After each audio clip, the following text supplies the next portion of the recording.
As far as I can determine, 1976. He's published 3 books on very involved mathematics. I finally was able to hold in my hands 2 of those 3 books. I found them very recently at the Institute of Advanced Studies Library in Princeton. Never been able to find them anywhere else, but no history of Levinson himself. And he developed what was even more important, the so-called Levinson time equations. With that as a background, they were able then to go on and develop the whole system of the divisibility project as applied to a large part object. Now in 1940, as I said, the test was successful. The Navy then decided they would go full bore, finance the thing with unlimited funds, and classify the project, of course. And we were part of it. Well, in 1941, the project was going on, and of course Tesla had full-bore enthusiasm from the Navy, and they had full confidence from the President and everybody else to go ahead. While we were at sea, because they decided the 2 of us needed some sea duty, so we spent a year, 1941, at sea, in the USS Pennsylvania, as I remember, which toured the Pacific. It came back to Pearl Harbor for some repairs and dry docking in October of 41. We took some leave. We went to San Francisco. The 5th of December, we were about to board the plane back to Pearl when we were stopped by a captain who was just getting on the plane. Said, "Gentlemen, your orders are canceled. Come with me." So we met Vice Admiral Hal Bowen Sr., who was the then director of the Office of Naval Engineering, which was abolished in 46, but he was in charge of all of the research work for the Navy. And he told us, "Gentlemen, you may as well know we will be at war with Japan within 48 to 72 hours. We expect to lift Pearl Harbor. You're not going back there. You're too valuable. So we're going to leave you in San Francisco until your tour is over, which is the home base for the Pennsylvania. You do office work. You can enjoy some lead times. As you might as well enjoy it. The Pennsylvania. You do office work. You can enjoy some lead times. As you might as well enjoy it, because when you go back to the Institute, there'll be no leads and there'll be nothing but hard work." So we did. January 42, we went back to the Institute and remained there through the whole series of tests and the whole project.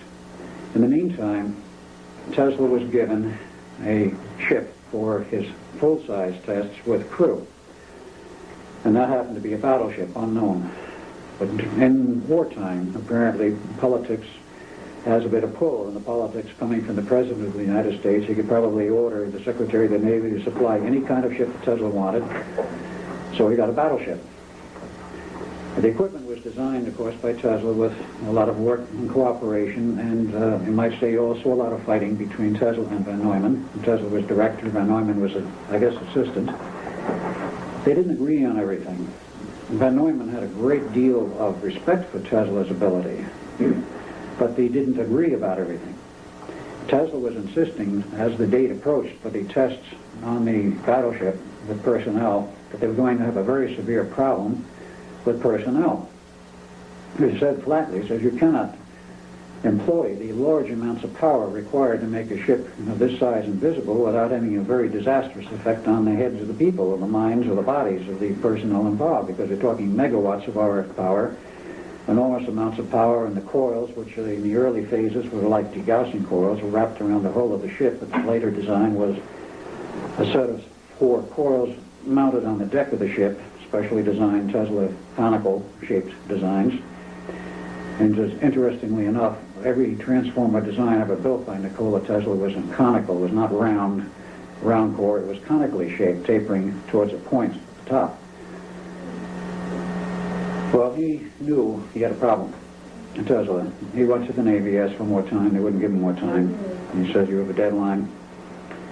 And he had already been advised, and here we have to backtrack a little bit into the history of Tesla. By his own statements to the press in 1900 in Colorado Springs, he said he was in contact with intelligences from off the planet Earth, very coolly received by his scientific colleagues. He made the same announcement to the press in 1923 at the time of the Mars approach, the close approach in 23, and he made another announcement after that. And according to 2 people I know personally who worked with Tesla in the period of the late 30s and the early 40s, he had a great deal of RF equipment in his New York labs. He had 2 of them, actually. His residence at the Hotel New York, or in a receiving station there. And he also had lab offices and a lab operation in the top towers and the top floor of the Waldorf Astoria, and those transmitters were located there. At least one of these two people said he was in contact with somebody off planet Neil. I didn't understand the equipment. He says, I know he was. The inference here, and the data I have, is that he was in contact with the outside, and he was getting information which said, you've got a very serious problem. You've got to solve it or you're going to lose people. They'll be dead. And so he went, based on this, to the Navy. The Navy would not give him additional time. He says, I know how to solve the problem, but he says, I need more time to design new equipment. The Navy says, there's a war on. You can just make it work. Don't change anything. Make it work. You got a deadline. So he took the only way out he knew. And that was to sabotage the project for the test which came up in March 42. So we just detuned the equipment so when the switches were thrown, nothing worked. I mean, the transmitters lit, the tubes came alive, and power was consumed, but nothing worked. No field effects, no invisibility.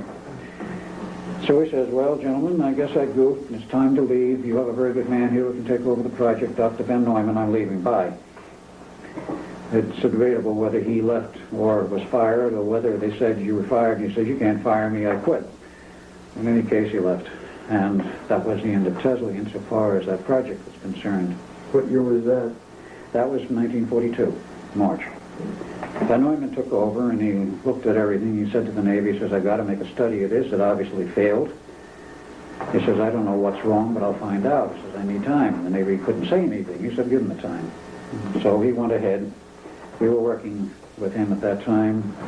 We were back and forth between the Philadelphia Navy Yard office and of course, the Institute. I don't know where we spent more time, probably at the Institute.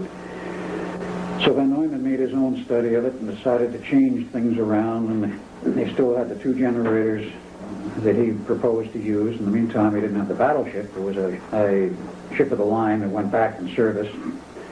It did not have a special crew. It had the regular crew. And they finally decided, he, of course, talking through us to the Navy brass, and we needed a special ship. It would be outfitted from the ground up. So it was decided to pick one that was going to come down the ways, and we decided on DD-173, which later was named the Eldridge.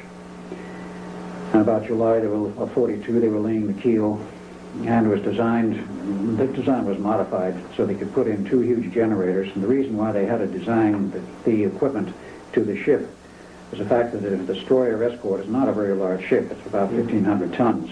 Roughly equipped. The later figure said 1,900 dry weight. Was agreement between both the Greek records and the American records of 1,240 tons dry. So not a small destroyer. It only had two gun turrets.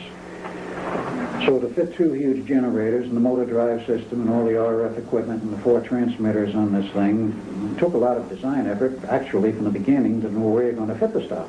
You don't throw it on this ship in midstream after it's built. So October it came down the ways and they wanted to dry dock. They put equipment on board, and before they did this, they decided they needed a special test crew. Selected about 33 people, all volunteers, trained them up at Groveland, Connecticut from about September to December of 42, and they graduated, and the picture still exists of the graduation class. And who was ahead of the class but our father? This picture there with the naval uniform and the cap and scrambled eggs and the whole bit. Still don't know how he got involved in this, but he could have transferred between the Navy and the Coast Guard because there is a letter of citation still on the records which Duncan